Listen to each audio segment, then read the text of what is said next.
তো ভাই যেরকমটা তোমাদের আপডেট দিয়েছিলাম, আমি তোমার ছিলাম হচ্ছে তোমার বিরাটির ওদিকে। তো আমি ওখান থেকে 2-3 কিলোমিটার এমনি চলে যাই তোমার সুকান্ত নগরের দিকে, মাইকেল নগরের দিকে। তো ওখানে গিয়ে আমি একটু চা ফা খাই, ওয়েট করি, আর দেখছিলাম যে কি বুকিং পাই ভাই। কেননা সকাল সকাল আমার ইন ড্রাইভটা ভাই বন্ধ হয়ে গেছে।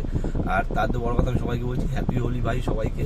আমার ভাই মুখ চোখের অবস্থা পুরো খারাপ ভাই, রং ফং মেখে, সেটা তুমি বাদ দাও। আমি তোমাদের যেটা আপডেট দিচ্ছি, ঠিক আছে? এখন আছে হচ্ছে তোমার এই যে সেক্টর 5 দেখতে পাচ্ছ, এই বিল্ডিংটাতে আমি জাস্ট একটা দাদাকে ড্রপ করলাম। আর ফেয়ার এসছে ভাই মোটামুটি তোমার ধরো না 370 টাকা মানে আমি পেয়েছি। আর র্যাপিডোতে ছিল বুকিংটা, মোটামুটি তোমার 16 কিলোমিটার রাস্তা ছিল ভাই পিক আপ ধরে, ঠিক আছে? তো মোটামুটি তোমার 20 টাকার বেশি ভাই কিলোমিটার দিয়েছে, 22 টাকার মতো কিলোমিটার আমি পেয়েছি। তো যেটা এই বুকিংটা যদি আমি ইনড্রাইভে নিতাম ভাই, তাহলে আমার মোটামুটি এখান থেকে 40 টাকা ভাই কোম্পানি কেটে নিত। সেই তুলনায় আমি যা দেখলাম মোটামুটি ভালোই ফেয়ার দিয়েছে। আর মোটামুটি গ্যাস দেখতে পাচ্ছ তোমরা, এখন আছে হচ্ছে তোমার 3 দাগ গ্যাস আছে ভাই। এই গ্যাসটাকে ভাই এখন ফুল করাতে হবে।